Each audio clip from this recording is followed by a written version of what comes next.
It's mid-month wrap-up time.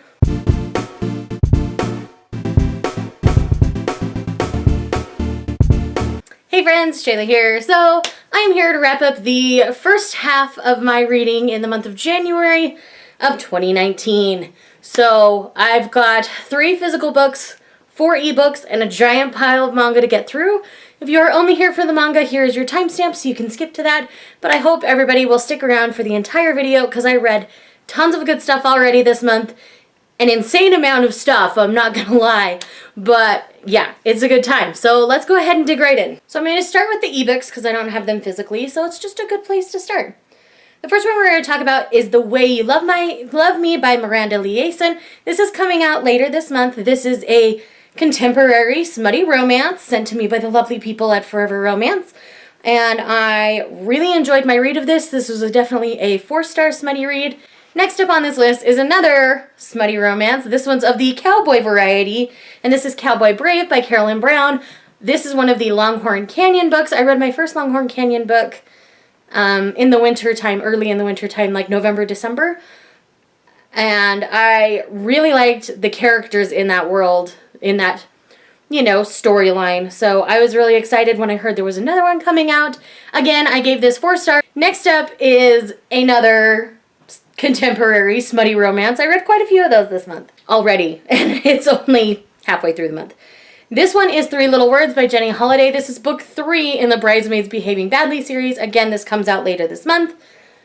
Cowboy Brave is already out, but this one is coming out soon. I think it's next Tuesday. In this one, we're dealing with Gia, who is the last of the bridesmaids to find a person, and Bennett, who we met in the previous novel, and their adventure in going down to Wendy's wedding along the way. So this is a good time. I really thoroughly enjoyed it. Bennett as a character was fantastic. I lied, there are 5 ebooks. The next one is The Highland Renegade by Amy Jarecki.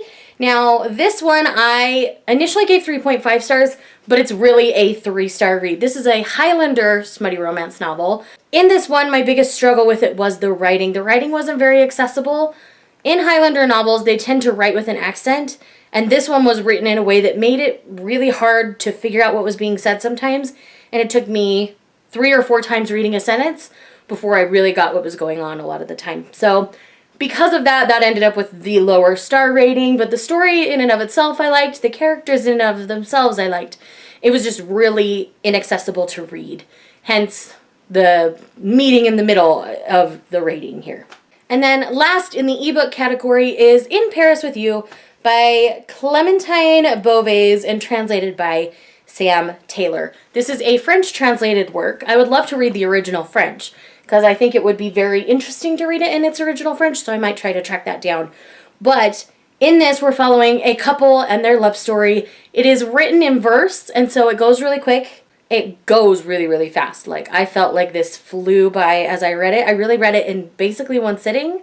I ended up giving this 4 stars. It was a good romance, and I really enjoyed the story. I do think a few things got lost in translation, which is why I want to read it in its original French, but it's a beautiful story, and I do strongly suggest picking it up. That is it for the digital reads so far this month. Let's go ahead and dig right into the physical one. So first up, I'm going to mention Arch Enemies by Marissa Meyer. This was my buddy read with Steve over at the Lawn Gnome. His channel will be linked down below. Definitely go check him out if you haven't. And with Arch Enemies, this is the 2nd book in the Renegade series. It was originally going to be a duology, but now it's going to be a trilogy. After reading the 2nd book, I understand why it needs to be a trilogy, and she decided to extend it and made for more interesting character arcs. So I really enjoyed this. The action is just as good as the first book, and again, leaves you on a fantastic cliffhanger right at the end. So definitely check out the series if you haven't. I gave this a solid 4.5 stars. Next up on the list is my first 5-star read of 2018, and that is The Winter of the Witch by Catherine Arden.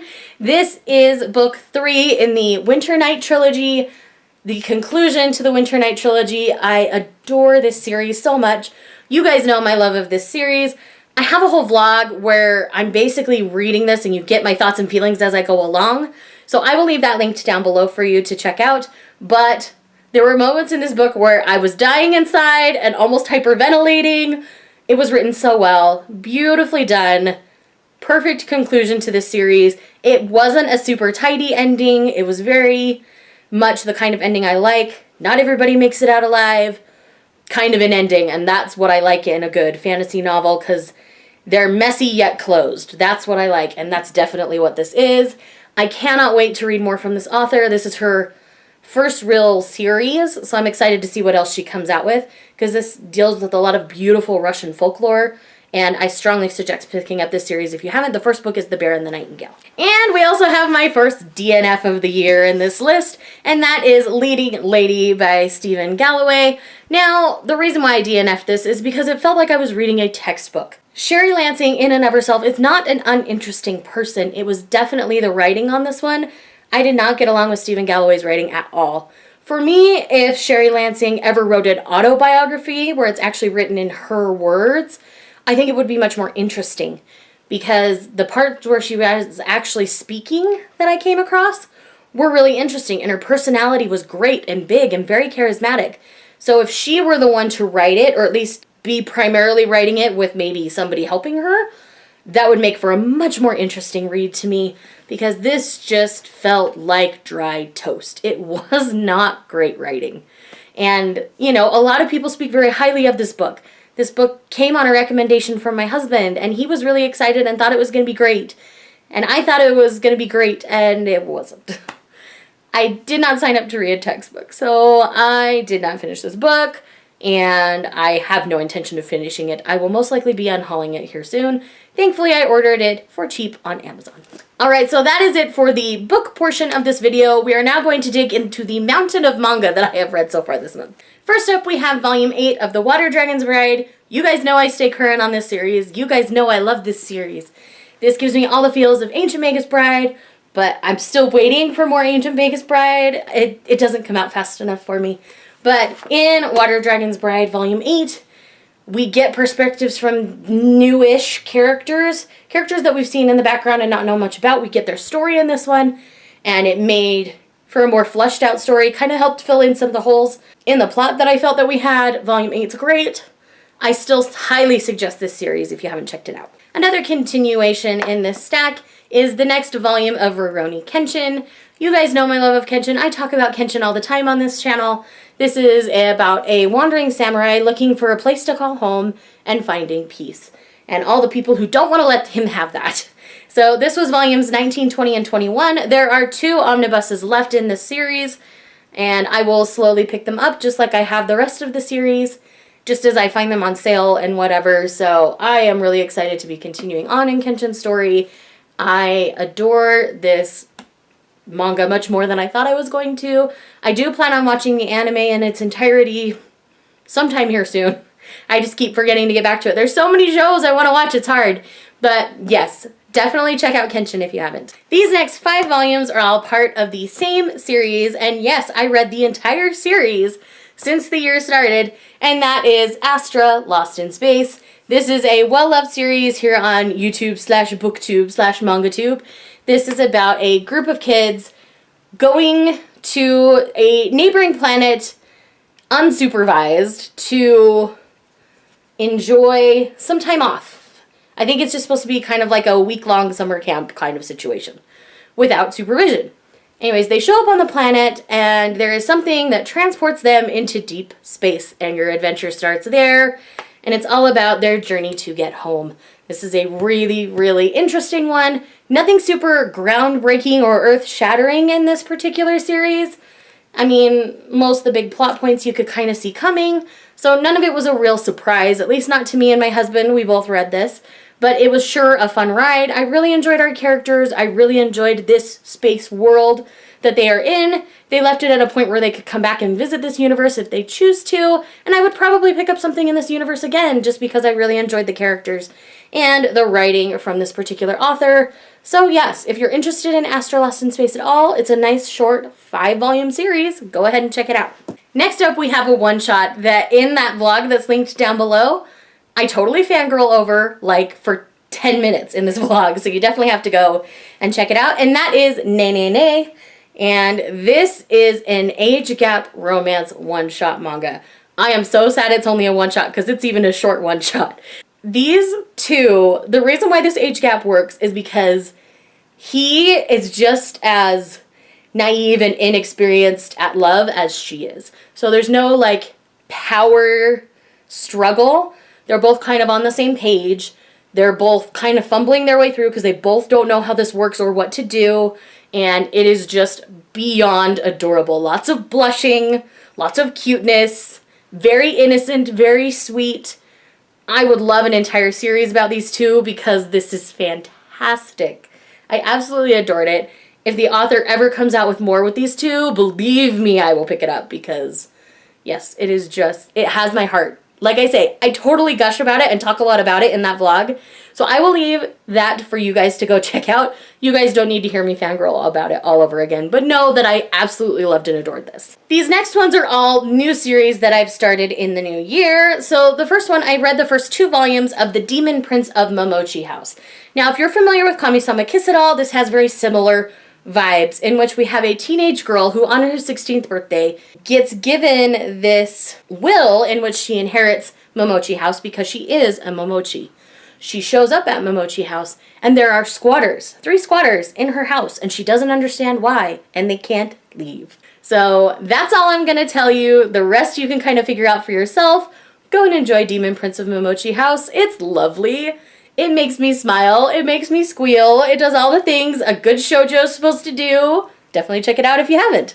The next series I have here are the first 2 volumes of Sleepy Princess in the Demon Castle. Now in this one, this is definitely a shenanigans style manga. In this, we have a princess who's captured by the Demon King and brought to his castle. In the castle, she's bored and she can't sleep. So her whole motivation through this manga is to create things for her comfort. So she sets out to make the perfect pillow and then to get the perfect comforter to try to get it so she can sleep. And these demons are trying to keep her from sleeping as like torture, and it's hilarious. Lots of shenanigans. She makes a deal with teddy bear demons to keep escaping her cell. It's fantastic. It's really fun. Definitely go and check this one out. Next up, I finally picked up volume 1 of Your Lie in April. This is a story about 2 teenagers who are musically talented and their interactions together and how they affect each other's lives. This is a very popular series. It is one of the most beautiful manga I've ever read. The art in this is fantastic. If you have not checked out the manga or the anime, what are you doing with yourself? This is a classic. You must check it out. Next up is a series that I'm so excited we've finally gotten an English published for, and that is Eoharu Ride. The anime here in the US is known as Blue Spring Ride, but this is about 2 teenagers who knew each other in middle school, kind of had a crush on each other. One moves away, and then once they hit high school, they run into each other again, and it's about them getting reacquainted and getting to know each other all over again because it's been years and they've both changed. And this is just beautiful. Again, beautiful art, beautiful story. Oh, I'm just so excited. Next up on this list, we have Motoki. This is the first omnibus. This one I didn't enjoy as much as the other reads so far this month. The reason for that being is this is about a 30-year-old man who has never really had much luck in love, reaching his Motoki, or his season of love.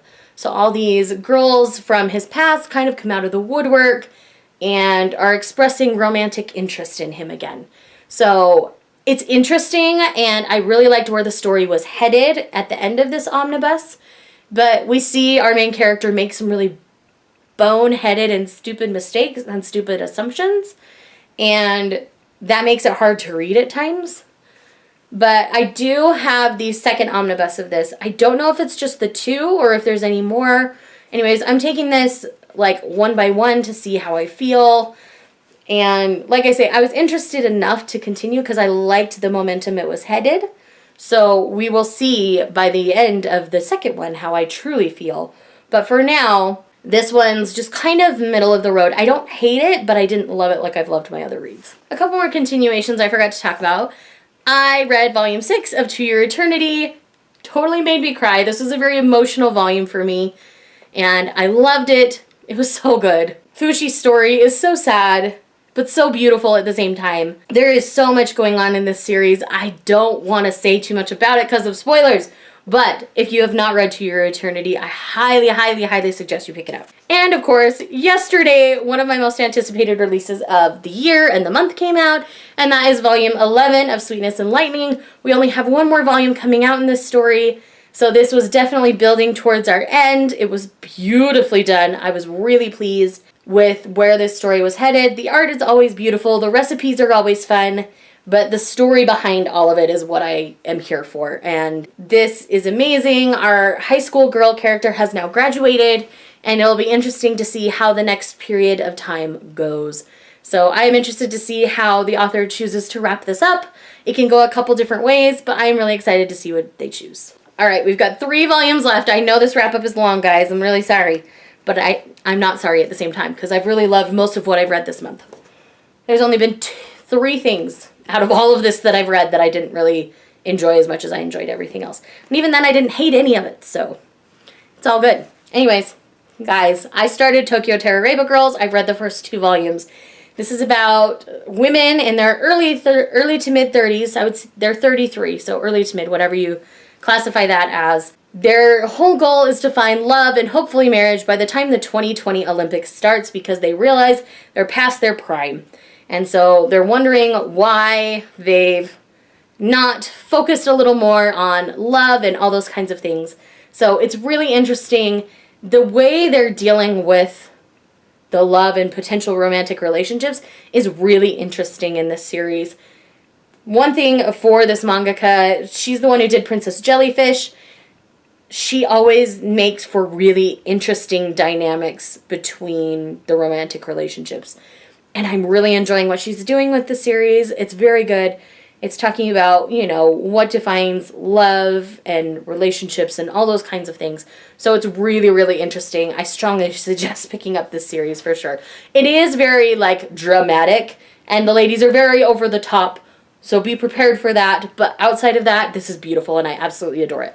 And last but not least on this list is volume 1 of Silver Spoon. This is from the same mangaka who does Full Metal Alchemist. This is what they're working on since then, and this is about a young man who chooses to go to agricultural school even though he doesn't necessarily have dreams of working in the agriculture field. He kind of does it to get away from his family, and he's always kind of been expected to do certain things and whatnot, so it makes for a really interesting dynamic in this series because he's experiencing farm life really for the first time. And so it's really interesting to see how he interacts with his classmates and in his assignments that he's asked and assigned to do. I'm really excited to see where this series goes because I am thoroughly enjoying this so far. So friends, that is everything that I've read so far in the month of January. Let me know in the comments down below what your favorite read so far of the month is, and I will talk to you guys in the next one.